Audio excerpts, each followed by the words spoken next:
Robbani, merajut ilmu dan peradaban.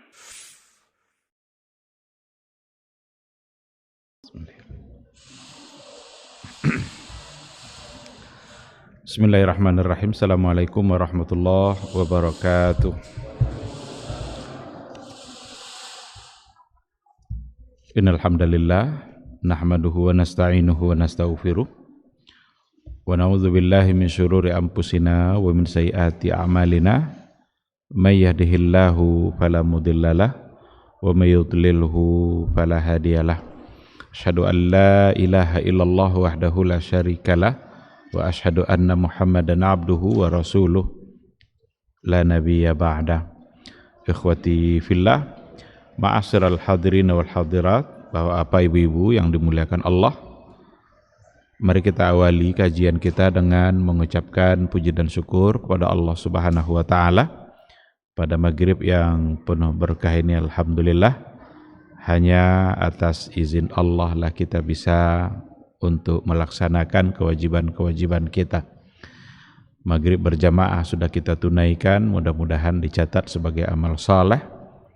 Dan alhamdulillah kita bisa semangat untuk duduk sejenak di majelis ilmu, sebuah majelis yang mudah-mudahan semakin mendekatkan kita kepada surganya Allah Subhanahu wa ta'ala. Man salaka tariqan yaltamisu fihi ilman sahalallahu lahu bihi tariqan ilal jannah. Barang siapa yang menempuh satu jalan, tujuannya adalah untuk mendapatkan ilmu, maka Allah akan mudahkan baginya jalan menuju surga. Bukankah surga itu adalah sesuatu yang selalu kita harapkan? Semua kita pasti akan berharap untuk dimasukkan ke dalam surganya Allah Subhanahu wa ta'ala. Ganti.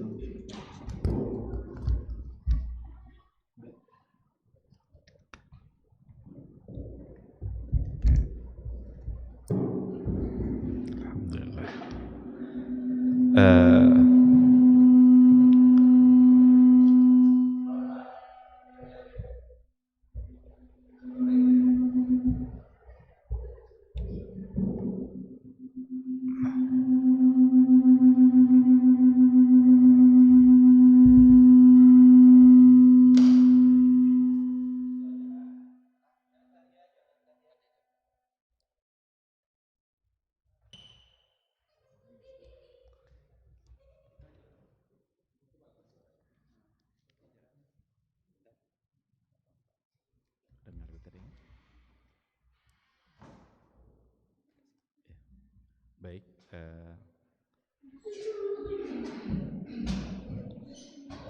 semua kita pasti mengharapkan untuk masuk ke dalam surganya Allah, dan ternyata Rasulullah SAW sudah memberitahukan caranya kepada kita bagaimana agar kita bisa semakin dekat dengan surganya Allah, yang salah satunya adalah berada di majelis ilmu.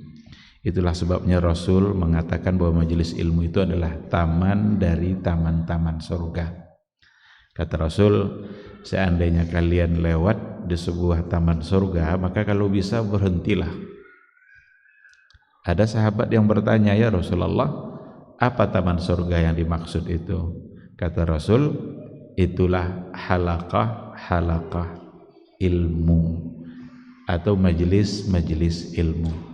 Dan apa yang kita lakukan pada maghrib ini sesungguhnya adalah bagian dari halaqatul zikir, halaqah ilmiah, yang mudah-mudahan bisa menambah ilmu dan wawasan kita, bisa semakin mendekatkan diri kita kepada Allah Azza wa Jalla.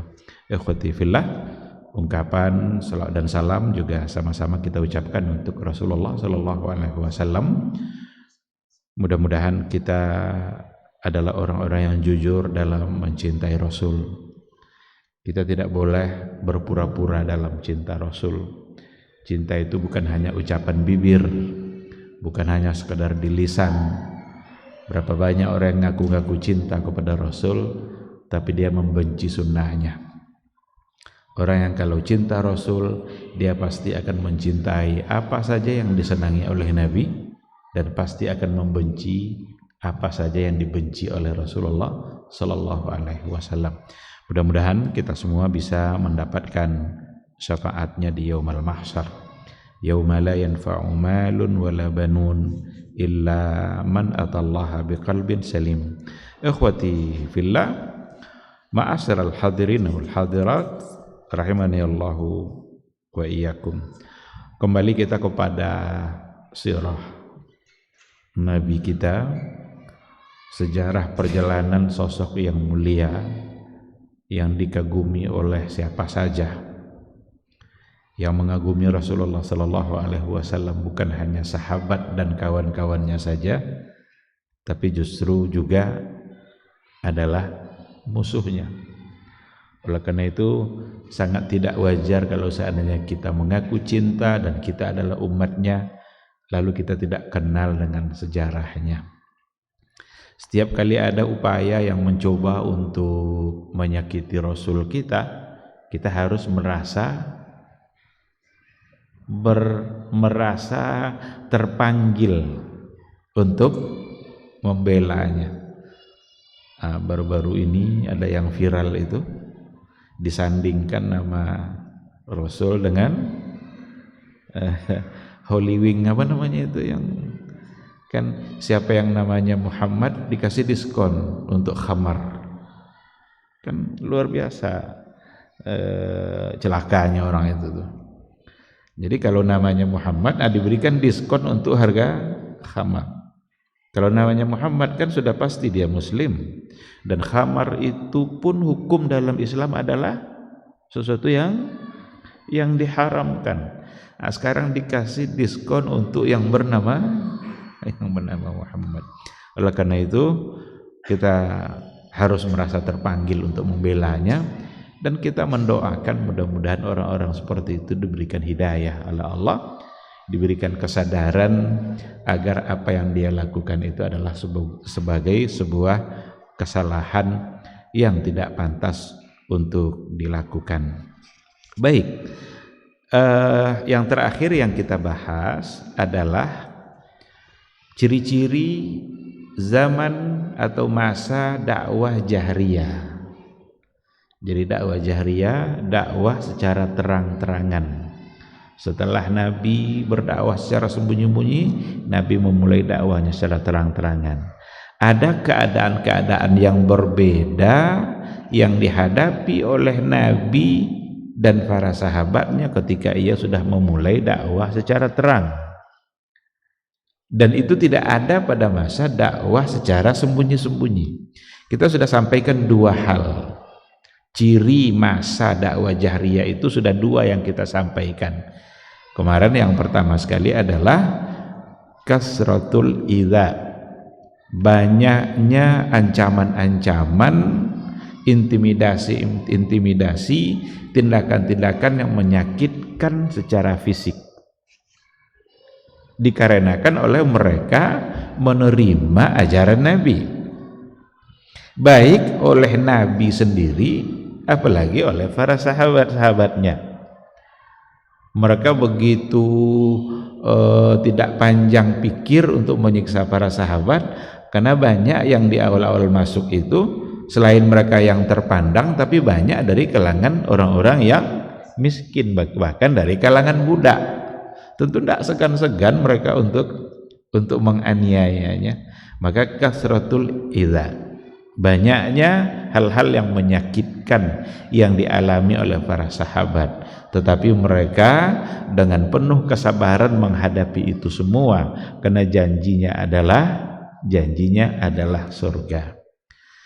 Sedangkan yang ciri yang kedua yang sudah kita sampaikan, pada masa Rasulullah sallallahu alaihi wasallam memulai dakwah jahriyahnya, kalau tadi tindakan-tindakan secara fisik, tetapi pada poin yang kedua ini orang-orang Quraisy, orang-orang jahiliyah mulai menyerang bukan secara fisik, dan selain fisik itu adalah dakwah Nabi itu yang dirusak citranya oleh orang-orang jahiliyah. Jadi taswihud da'wati wad du'at, dakwahnya dan para penyerunya. Seperti apa itu merusak citra? Dianggaplah Rasul itu sebagai seorang yang gila, dianggap atau dituduh Rasul itu sebagai seorang pembohong. Al-Quran itu dituduhkan oleh mereka sebagai asatirul awwalin, dongeng orang-orang terdahulu.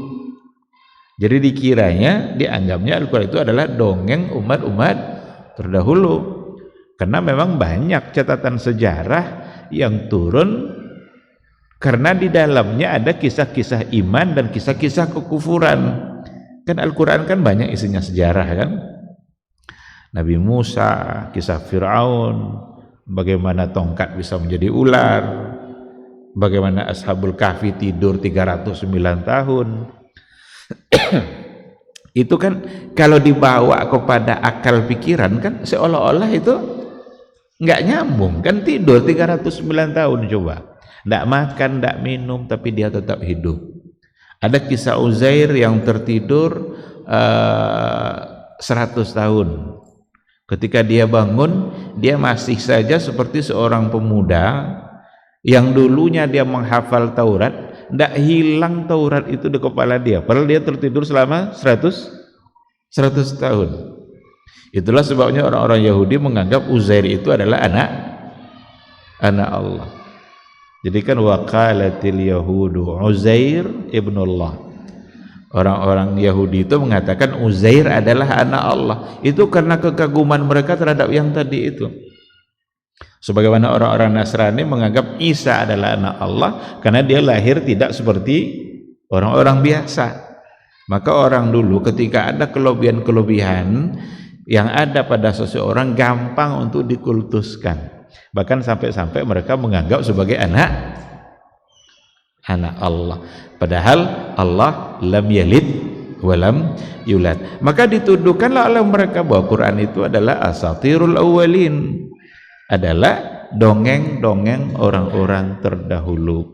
Padahal itu sesuatu yang datang dari Rasulullah SAW, dan yang datang dari Rasul itu pasti benar. Oleh karena itu, apapun kisah dalam Al-Quranul Karim tidak boleh kita meragukan, pasti benar. Dan dari awal Allah sudah katakan bahwa Al-Quran itu la raiba fihi. Itu ada fungsi itu. Kenapa dari awal ayat Allah sudah bilang la raiba fihi, zalikal kitabu la raiba fihi, inilah Al-Quran yang tidak ada satu bentuk keraguan pun. Allah sebut itu di awal-awal Al-Quran karena apa yang akan kita baca sesudahnya semuanya pasti benar. Maka meragukan apa yang ada dalam Al-Quran, meragukan satu ayat Al-Quran, meragukan kisah-kisah Al-Quran, itu bisa-bisa membuat kita menjadi kufur kalau seandainya secara sengaja dan sadar kita meragukan kebenarannya. Nah, yang terjadi pada orang-orang Quraisy justru meragukan, bahkan menganggap sebagai asatirul awwalin, dongeng orang-orang yang terdahulu. Diambil beberapa pelajaran dari dua poin tadi itu, dari dua keadaan tadi itu, bahwa as-sira' bainal haqqi wal batil qissatuhu wahidah wa in ikhtalafat suwaru hadhihi as-sira'. Pertentangan antara, perseteruan antara hak dan batil itu sama saja dari dulu sampai sekarang. Hanya saja bentuknya yang berbeda-beda. Ada enggak perseteruan pada saat kita hidup hari ini antara al-haq dengan yang batil? Ada, dan tidak akan hilang dia, selamanya akan ada, walaupun nanti dengan bentuk yang berbeda-beda. Kalau dulu disakiti, sekarang juga ada. Para ulama pada masa dahulu sampai sekarang itu mengalami hal-hal yang tidak menyenangkan. Apa contohnya? Di penjara umpamanya, banyak ulama-ulama ahlus sunnah, ulama-ulama salaf yang masuk ke dalam penjara dikarenakan oleh dia menyampaikan menyampaikan kebenaran. Ibnu Taimiyah mondar-mandir bolak-balik keluar masuk penjara. Imam Al-Buwaiti, salah satu pengikut dari mazhab Syafi'i, mondar-mandir keluar masuk penjara. Al-Imam As-Sarakhsi dalam pengikut mazhab Hanafi, dia juga masuk penjara karena mempertahankan kebenaran. Kalau dulu mereka dicambuk oleh orang-orang Quraisy, barangkali sekarang mungkin juga ada, tapi dalam bentuk yang lain. Dalam penjara itu berapa banyak siksaan-siksaan, tapi mereka bertahan di atas kebenarannya. Oleh karena itu, kalau seandainya kita menghadapi ancaman-ancaman demi mempertahankan kebenaran, itu biasa saja. Tidak mesti kita mundur dari mempertahankan kebenaran itu. Itu adalah bagian dari ujian iman yang akan sangat berharga sekali di akhirat kelak. Ketika kita dihisab, kalau seandainya kita menghadapi ancaman-ancaman dalam mempertahankan sebuah kebenaran, lalu kita sabar dalam mempertahankannya, itu adalah akan menjadi saksi di mahsyar nanti ketika kita dihisab. Jadi jangan terpedaya oleh oleh godaan-godaan sampai kita meninggalkan kebenaran. Ada kadang orang meninggalkan kebenaran hanya karena ditawarkan jabatan, meninggalkan al-haq hanya karena ditawarkan dunia. Dulu juga sudah ada. Kalau dulu ada tuduhan-tuduhan seperti yang tadi itu adalah dongeng orang-orang terdahulu, sekarang juga ada. Apa tuduhan untuk Islam hari ini? At-tatarruf. Di sini dibahasakan dengan al-an yarmuna ahlul haqqi bit-tatarrufi wat-ta'assub. Pada zaman kita sekarang ini, ahlul haq, kebenaran itu, orang-orang di bawah kebenaran itu dituduh sebagai apa? At-tatarrufi wat-ta'assub. Tatarruf itu teroris. Banyak sekarang yang dituduh sebagai teroris. Islam itu teroris, Islam itu kasar, Islam itu suka membunuh. Itu tuduhan hari ini. Seandainya mereka tidak mendapatkan celah untuk dituduhkan terorisme itu, dibuat-buatkan oleh mereka kelompoknya. Maka lahirlah ISIS. ISIS itu dibuat itu. Yang ngomong seperti itu Hillary Clinton, yang bilang bahwa ISIS itu kelompok yang sengaja diciptakan oleh Amerika untuk kemudian mereka bertindak kasar, dan dengan alasan itu mereka menuduh Islam adalah kasar. Padahal nggak ada agama yang mengatur konsep kasih sayang yang lebih sempurna dari Islam.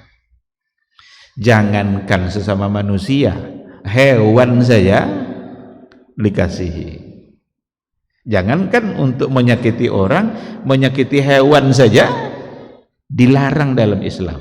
Ada hadis yang mengatakan seorang ibu bisa masuk neraka karena dia tidak memberi makan kucing. Di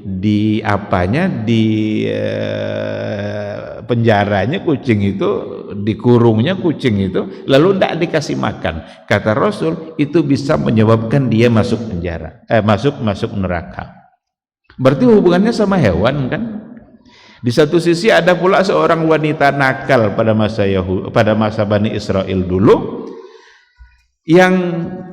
yang hanya karena memberikan anjing kehausan, diberikannya minum, bisa menghapus dosa-dosanya, lalu dia masuk surga.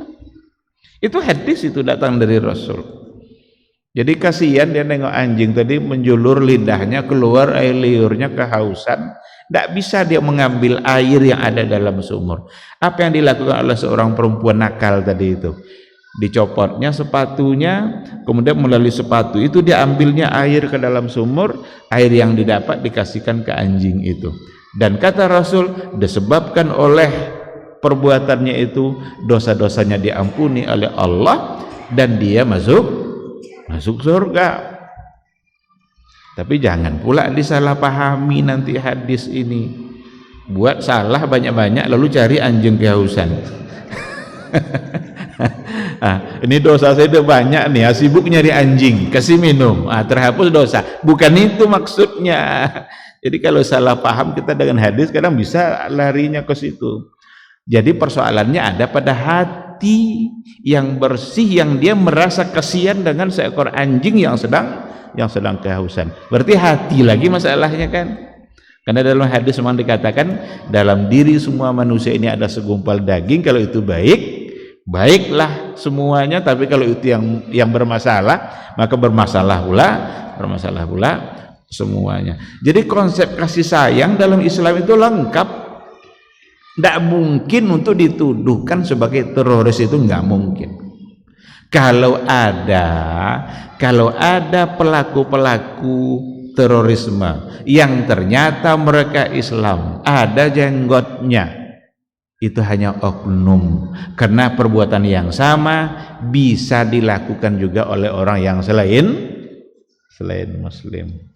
Maka kalau yang pelakunya ternyata muslim, heboh dunia itu, sibuk sebulan itu aja isi beritanya. Tapi kalau ternyata pelakunya tidak muslim, didiamkan aja tuh, aman-aman aja. Jadi ada konspirasi memang nampaknya. Dan itu dari dulu juga sudah ada. Kita maklum aja. Orang mau menuduh teroris silahkan dituduh, asalkan memang kita tidak melakukan perbuatan yang salah itu. Nah, maka umat Islam itu harus menjaga tindakan-tindakan dia dari perbuatan-perbuatan yang memang mengarah untuk dituduhkan sebagai terorisme. Karena Islam tak pernah mengajarkannya. Itu hanyalah oknum yang mungkin dia diperalat atau mungkin dia salah dalam memahami konsep Islam. Jihad itu, perang itu, kapan baru dibolehkan untuk membunuh itu? Kapan baru dibolehkan untuk berperang? Karena ada orang menuduh Islam itu disebarkan dengan pedang, yang pada ujungnya nanti mereka menuduh Islam itu sadis, kasar, karena disebarkan melalui pedang. Padahal perang itu jalan terakhir ketika mereka sudah tidak lagi siap untuk menerima keislaman. Nih Islam terima, kalau enggak apa-apa, biarlah kalian tetap dalam keislaman kalian, akan dijaga, dipelihara oleh pemerintahan Islam, tapi kalian harus bayar jizyah, karena kalian akan dilindungi, semua hak akan dilindungi.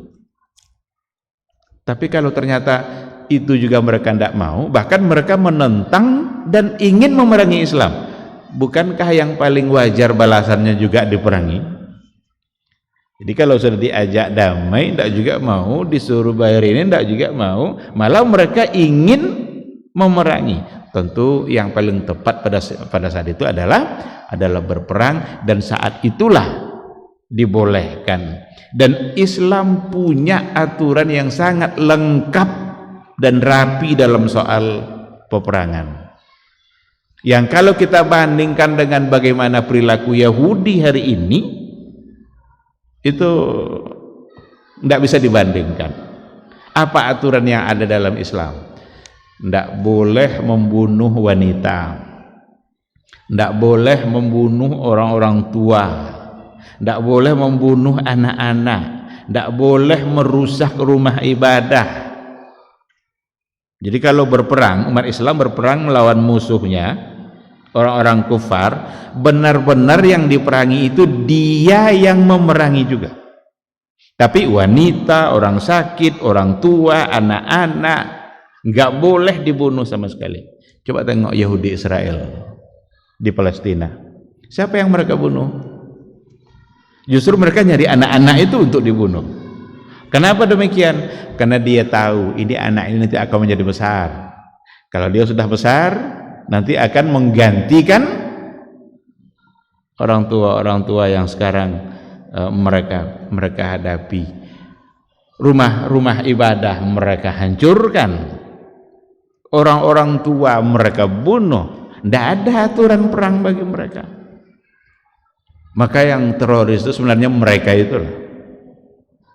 Kalau mau dibilang teroris, jangan arahkan terorisme itu kepada Islam, tapi arahkan terorisme itu kepada dia yang melakukan tindakan-tindakan teror yang memang tak bisa lagi masuk akal untuk dipikirkan dari apa yang mereka lakukan. Jadi ikhwati fillah, apa yang dihadapi oleh Rasulullah dalam mempertahankan dan mendakwahkan kebenaran, itu juga yang dihadapi oleh para duat, para dai, ahlul haq dalam membela dan memperjuangkan atau mendakwahkan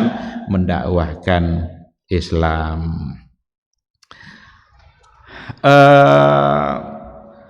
Kita akan masuk pada poin yang ketiga. Yang ketiga ini di antara ciri-ciri masa dakwah jahriyah. Yang ketiga adalah kasratul urudi 'ala nabi sallallahu alaihi wasallam min ajlil musawamati 'alal haqq. Banyaknya tawaran-tawaran kepada Nabi. Jadi ada tawar-menawar yang dilakukan oleh orang-orang Quraisy, orang-orang jahiliyah kepada Nabi agar Nabi itu menghentikan dakwah al-haqnya. Itu yang mereka lakukan. Disakiti fisik enggak juga mempan, tetap aja orang banyak masuk Islam. Dirusak citra nama baik Islam itu sendiri, dituduh Rasul itu bermacam-macam, enggak juga mempan, tetap aja orang masuk Islam. Dah kehabisan akal nampaknya petinggi-petinggi jahiliyah itu, karena berbagai macam cara mereka sudah lakukan. Maka pada poin yang ketiga ini, kasratul urud 'ala nabi, banyak hal-hal yang ditawarkan kepada Nabi agar Nabi menghentikan dakwahnya. Itulah contoh yang pernah dilakukan oleh Utbah ibnu Rabi'ah. Utbah ibnu Rabi'ah, salah seorang dari petinggi Quraisy pada masa itu, orang-orang yang terpandang di kalangan bangsa Arab ketika itu, yang datang menawarkan kepada Rasulullah sallallahu alaihi wasallam berbagai hal agar Nabi itu meninggalkan dakwahnya.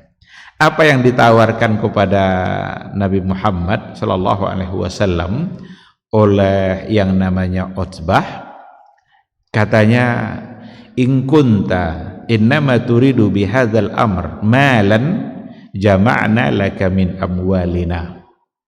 Kalau seandainya yang kamu inginkan dari dakwah kamu ini adalah harta, kata Utbah, jama'na laka min amwalina hatta takuna aktsarana malan. Kami kumpulkan semua harta kami ini, lalu kami serahkan kepada kamu, dan jadilah kamu orang yang terkaya di tengah-tengah kami. Itu yang pertama yang dikatakan. Lalu dia bilang juga, wa in kunta turidu syarafan sawwadnaka alaina fala naqta amran dunak. Seandainya yang kamu inginkan dari dakwah kamu itu adalah syarafan itu kemuliaan, dia akan dihormati, kehormatan. Sawwadnaka alaina, kami angkat kamu menjadi pemimpin kami, kamulah yang mengatur segala-galanya. Fala naqta'u amran dunak, kami tidak akan pernah memutuskan perkara apapun tanpa persetujuan kamu. Jadi tadi masalah harta, sekarang masalah jabatan. Kalau kamu ingin mendapatkan kehormatan, kamulah yang akan menjadi pemimpin kami. Tidak akan pernah ada satu keputusan pun yang kami ambil kecuali persetujuan kamu. Wa in kunta turidu mulkan malaknaka alaina, kalau yang kamu inginkan itu adalah kerajaan, kami angkat kamu menjadi raja. Disebutlah berbagai macam kelebihan-kelebihan dunia yang memang cenderung orang suka untuk memilikinya. Harta, siapa yang tidak mau harta? Kehormatan, siapa yang tidak mau dihormati? Raja apalagi, siapa yang tidak mau jadi raja? Siapa yang tidak mau jadi presiden? Semua orang mau jadi presiden kan? Yang tidak pantas pun mau jadi, semua mau jadi. Semua itu ditawarkan kepada Rasul. Tetapi Rasulullah Shallallahu Alaihi Wasallam mendapatkan ayat yang diturunkan oleh Allah ketika tawar-menawar itu terjadi antara Rasul dengan Utsbah ibnu Rabi'ah. Apa ayat yang turun ketika itu? Ayat yang turun adalah dalam surat Fussilat ayat 1 dan seterusnya sampai ayat 13. Hamim tanzilum minar rahmanir rahim kitabun fussilat ayatuhu qur'anan arabiyya liqaumi ya'lamun basyiran wa nadhira fa'arada aktsaruhum fahum la yasma'un wa qalu qulubuna fi akinnatin mimma tad'una ilaihi wa fi adhanina waqrun wa min bainina wa bainika hijabun fa'amal inna amilun, dan seterusnya. Ini ayat yang diturunkan oleh Allah. Hamim. Hamim itu kalau kita lihat buku-buku tafsir itu selalu dikatakan hanya Allah yang tahu apa maksudnya. Itu namanya al-ahruf al-mutaqati'ah fi bidayatis surah. Itu huruf-huruf yang terpotong-potong di awal surat. Dia tidak punya makna khusus, tapi Allah lah yang tahu apa yang dia maksud. Cuma saja ada di antara ulama ulumul Quran yang mengatakan ketika ada huruf yang terpotong-potong di awal surat, kan hurufnya huruf hijaiyah. Menurut sebahagian ulama ulumul Quran mengatakan begini, bahwa sesungguhnya Al-Quranul Karim yang diturunkan dari Allah kepada Nabi Muhammad itu sesungguhnya tersusun dari huruf-huruf yang selama ini kalian gunakan untuk berbicara. Mereka bicara pakai bahasa Arab, hurufnya apa yang ada pada huruf Al-Quran itu juga. Tapi tidak ada satupun di antara mereka yang mampu mendatangkan seperti ayat Al-Quran. Jadi ada ijaznya di situ, ada tantangannya. Huruf-huruf ayat-ayat Al-Quran itu sama dengan huruf yang mereka gunakan ketika mereka berbahasa sehari-hari, tapi tidak satu pun mereka yang bisa membuat atau mendatangkan persis seperti Al-Quranul Karim. Setiap kali ada ayat yang datang dari Nabi, selalu saja mereka terkagum-kagum dengan ayat yang datang itu, padahal bahasanya bahasa yang sama. Karena setelah itu Allah katakan kitabun fussilat ayatuhu Qur'anan Arabiyya. Fussilat ayatuhu, kitabun, sebuah kitab Al-Quran, fussilat ayatuhu, di mana ayatnya sudah dirinci, diberikan penjelasan secara terperinci. Qur'anan Arabiyya, Quran yang berbahasa Arab. Liqaumi ya'lamun, bagi kaum yang mengetahui. Jadi secara tegas dikatakan di sini bahwa Quran itu Qur'anan Arabiyyan, Quran yang dalam bahasa Arab. Oleh karena itu kalau seandainya ditanyalah kita ini, apakah yang kita baca sekarang ini dalam Al-Quran, yang kita baca saat ini nih, di hari ini, itu dulu yang dibawa oleh Jibril turun dari langit kepada Nabi Muhammad? Jawabannya iya. Tidak boleh kita meragukan. Yang kita baca hari ini itulah dulu yang dibawa oleh Jibril turun dari langit sana kepada Nabi Muhammad sallallahu alaihi wasallam. Dan itulah Al-Quran. Diawali yang turun itu oleh Iqra. Iqra bismi rabbikal ladzi khalaq, khalaqal insana min 'alaq. Karena kalau seandainya kita tidak katakan bahwa itu yang dibawa, lalu Quran itu yang mana? Salah kita dari sisi akidah nanti. Karena Al-Quran bukan Nabi Muhammad yang membahasakan, dan juga bukan Jibril yang membahasakan. Karena ada perdebatan-perdebatan dalam ilmu kalam, khususnya di kalangan Asy'ariyah, kelompok-kelompok Asy'ariyah, dalam persoalan Al-Quran ini. Karena mereka mengatakan yang Al-Quran sesungguhnya itu adalah yang kalam nafsi. Kalam nafsi itu kalam yang ada di hati kita. Hati kita kan kadang bisa berkata-kata tanpa keluar kata itu. Kalau kita melihat satu pandangan yang sangat menyenangkan. Kita tidak ucapkan apa-apa, tapi hati kita berkata atau tidak? Atau nampak anak kecil yang menggemaskan, hati kita berkata-kata tapi tidak terucap. Itu kalam nafsi. Bagi mereka orang-orang Asy'ariyah itu yang Al-Quran itu adalah yang kalam nafsi. Tapi yang Al-Quran yang ada sekarang bagi mereka, Al-Quran, kenapa ada persoalan antara makhluk atau tidak makhluk Al-Quran itu kena masalahnya di situ. Jadi dikatakannya Quran yang ada sekarang yaitu makhluk, karena bukan itu yang Quran, yang tidak makhluk itu yang kalam nafsi.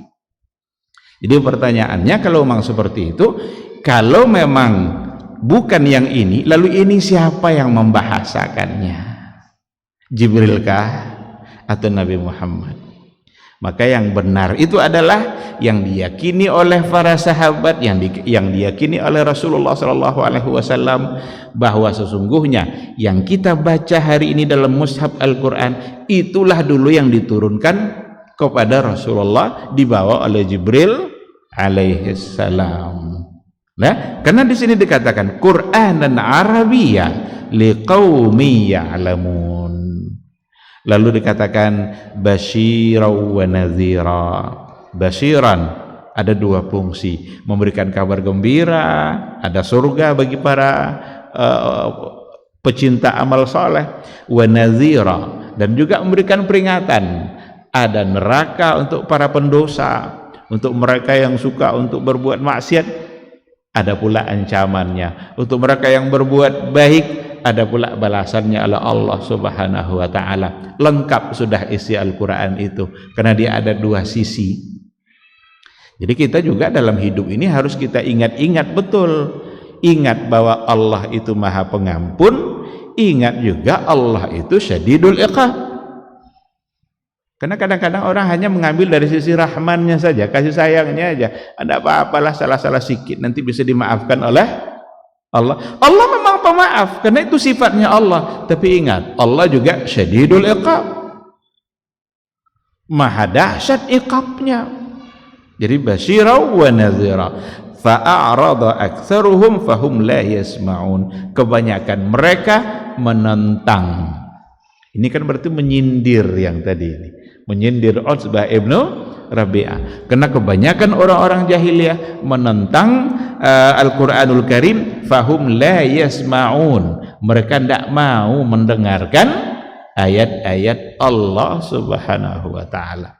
Jadi kalau ada orang hari ini tidak mau mendengarkan ayat-ayat Allah, ketika disampaikan isi Al-Quran, diajak kepada ketaatan, dibacakan ayat-ayat Allah, lalu mereka menolak untuk mengerjakan ketaatan itu, berarti mereka adalah pengikut orang-orang jahiliyah, orang-orang Quraisy dulu, yang ketika dibacakan ayat-ayat Allah, fahum la yasma'un. Mereka tidak mau mendengar. Nah, ikhwati fillah, ayatnya sampai kepada ayat yang ke-13, tetapi intinya ya ketika diberikan tawaran oleh orang-orang jahiliyah dan semuanya adalah dalam bentuk kenikmatan dunia, semua itu ditolak oleh Rasulullah SAW, dan itu artinya adalah bahwa dakwah itu, menyampaikan agama itu sesungguhnya bukanlah untuk kepentingan dunia dan bukan untuk mengejar dunia. Kalau ada orang berdakwah tapi untuk mengejar dunianya, maka berarti dia salah dalam dakwahnya. Kalau ada orang berdakwah ingin popularitas, kan tadi ditawarkan sama Nabi itu, kalau kamu mau syaraf itu itulah artinya itu, kemuliaan, kehormatan, popularitas. Dijadikan Nabi Muhammad itu orang yang terhormat. Kalau memang tujuannya itu, tujuannya ketenaran, popularitas, maka dia berarti salah dalam menyampaikan dakwahnya. Kalau seandainya dia ingin mendapatkan dunia-dunia yang lain, berarti salah juga dalam dakwahnya. Karena dakwah itu tujuannya adalah li'i'la'i kalimatillah, untuk menegakkan kalimat Allah dan untuk menyampaikan kebenaran-kebenaran, karena kebenaran itu memang hanya yang paling benar dan yang paling tahu kebenaran itu adalah Allah Subhanahu wa taala. Oleh karena itu, apa yang datang dari Allah dalam Al-Qur'an, semua aturannya, maka disitulah kebenaran. Disitulah Al-Haq. Maka salah satu dari nama Allah adalah Al-Haq. Al-Haq itu salah satu dari Asmaul Husna. Dan Al-Qur'an juga disebut Al-Haq. Karena memang Al-Quran itu benar. Apapun yang disampaikan oleh Rasul melalui Al-Quran atau yang ada dalam Al-Quran melalui Rasulullah SAW, pasti disitulah kebenaran itu. Dan Allah menurunkan itu semua adalah untuk supaya kehidupan kita selalu terarah. Hidup kita agar selalu tidak tidak bengkok-bengkok dia, tapi lurus, siratal mustaqim, jalan yang lurus. Ihdinas siratal mustaqim, beri kami hidayah jalan yang lurus, berikan petunjuk kami jalan yang lurus. Para ulama dalam memberikan penjelasan itu hidayah itu dibagi-bagi. Ada hidayah yang dalam bentuk yang diistilahkan dengan hidayatul irsyad, ada yang hidayatul dilalah. Kita kan sudah Islam nih kan? Kalau sudah Islam kan berarti kita sudah dapat hidayah. Beda sama yang tidak muslim, dia perlu hidayah. Sekarang kok kita minta-minta terus hidayah itu padahal kita sudah Islam. Lalu hidayah apa yang kita minta? Yang kita minta itu adalah bimbingan dari Allah, tunjukan dari Allah agar kita tetap berada dalam kebenaran. Maka tidak ada lagi istilah umpamanya begini. Kalau ada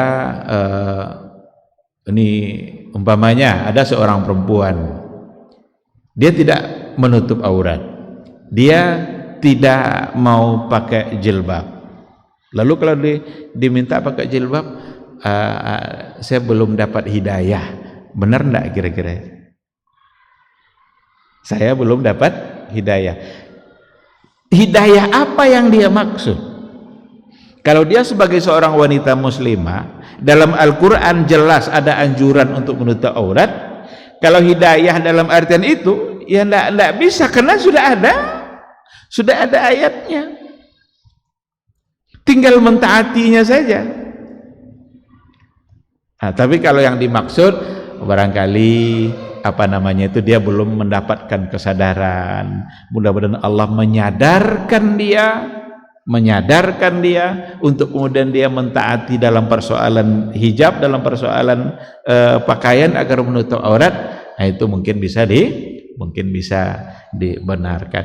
Tapi ada orang-orang yang belum muslim, dia tidak beragama Islam, kita doakan dia mendapatkan hidayah. Itu berbeda dengan hidayah yang kita minta. Karena hidayah yang kita minta bukanlah seperti mereka. Kalau yang non muslim itu benar-benar ketika Allah berikan petunjuk untuk menerima kebenaran Islam, dan itu Allah punya cara. Ada Allah memberikan cara ketika dia mendengarkan azan. Saya dulu ketika kuliah di Libya, ada punya seorang kawan yang belum lama masuk Islamnya. Dia menceritakan awal masuk Islamnya itu. Awal masuk Islamnya adalah seperti yang dia ceritakan, dia bangun di waktu subuh, dan yang membuat dia terbangun itu adalah suara azan.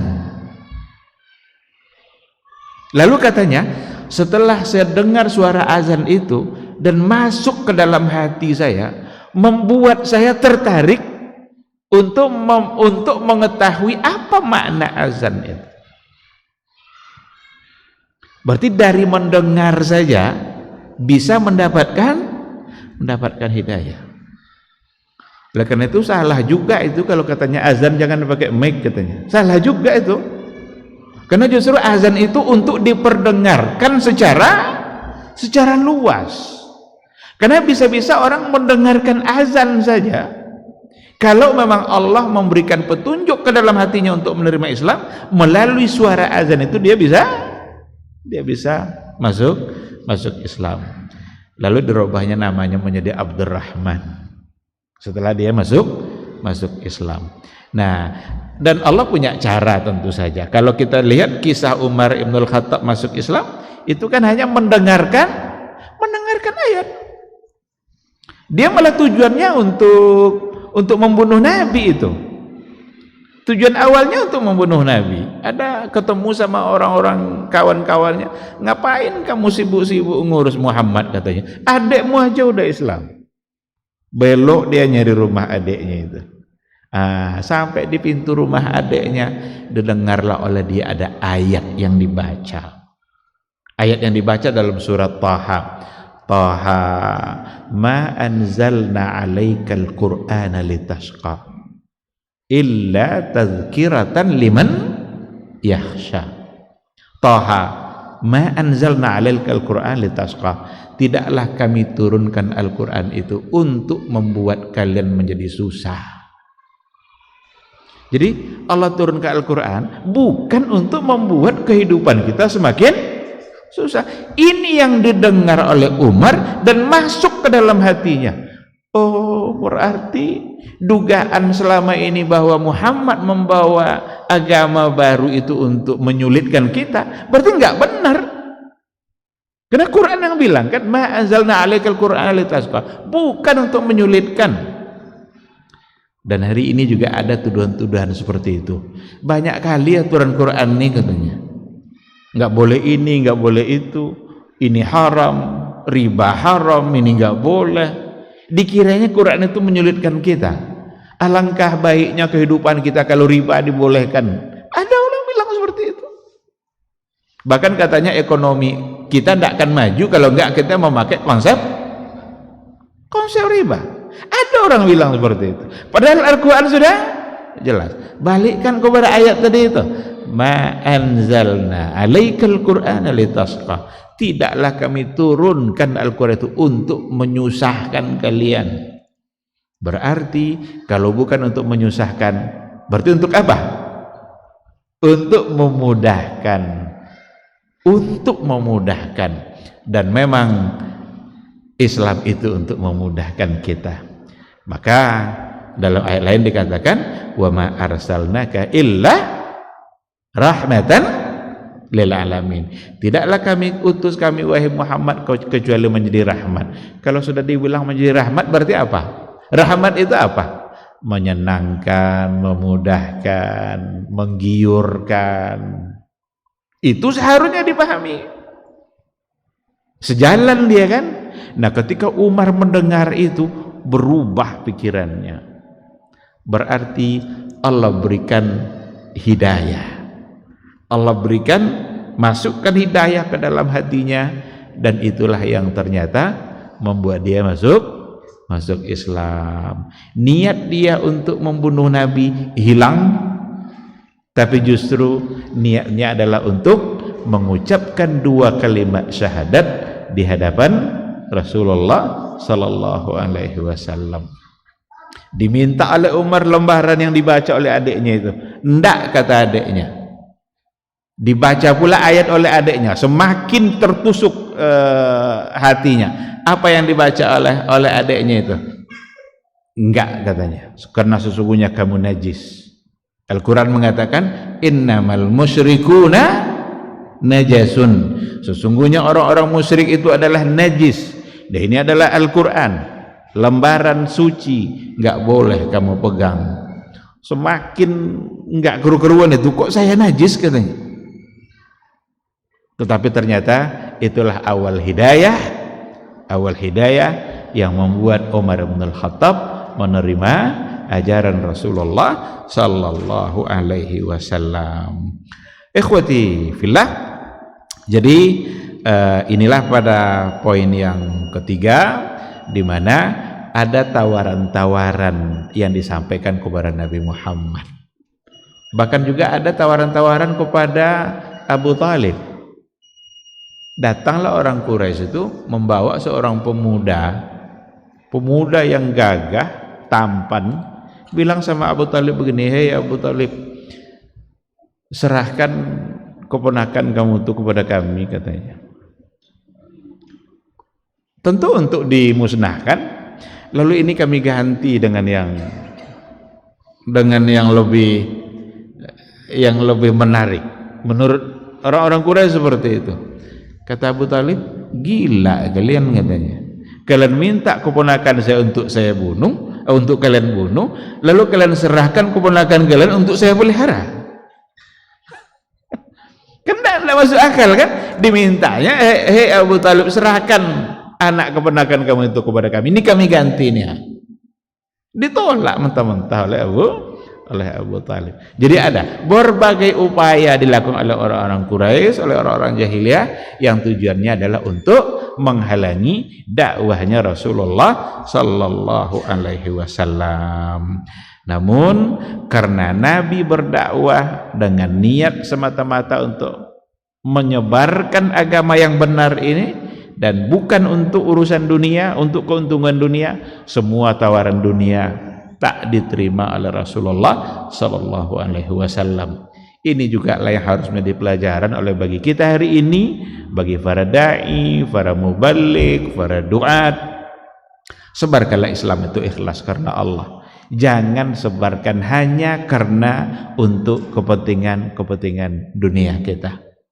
Dulu Rasul 23 tahun dia berdakwah, sempurna Islam disampaikan karena keikhlasannya itu.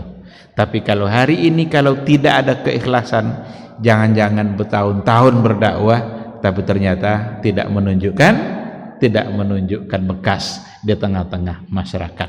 Maka mudah-mudahan kita semua menjadi orang-orang yang ikhlas, dan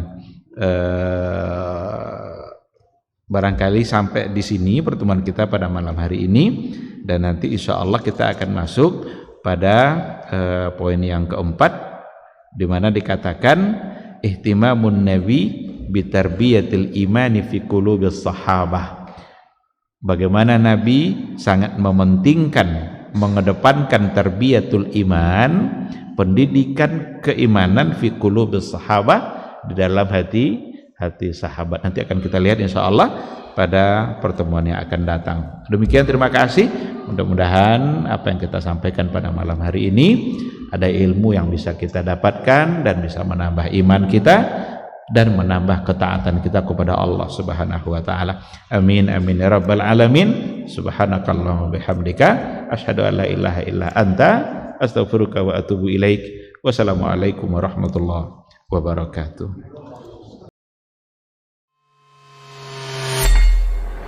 Di para sahabat itu, kaum muslimin, yang terbayang bagi mereka itu adalah infak, yang terbayang bagi mereka adalah sebuah kebahagiaan, keselamatan di akhirat yang kekal dan abadi di sisi Allah tabaraka wa taala. Semua kita boleh klaim sekarang, kamu cinta Nabi, cinta Ustaz, cinta Nabi, cinta Ustaz, termasuk saya, cinta Nabi, cinta. Kapan tahunya? Besok di akhirat. Maka apa kata Nabi sallallahu alaihi wasallam? Amalur rajuli biyadih. Penghasilan yang terbaik adalah pekerjaan yang dilakukan oleh seseorang dengan tangannya sendiri. Wa kullu bai'in mabrur, dan setiap jual beli yang mabrur. Ini aktivitas ini membantu saya di akhirat atau akan menyulitkan saya di akhirat? Kalau seandainya perbuatan itu ternyata akan menyulitkan kita di akhirat kelak, tinggalkan perbuatan itu.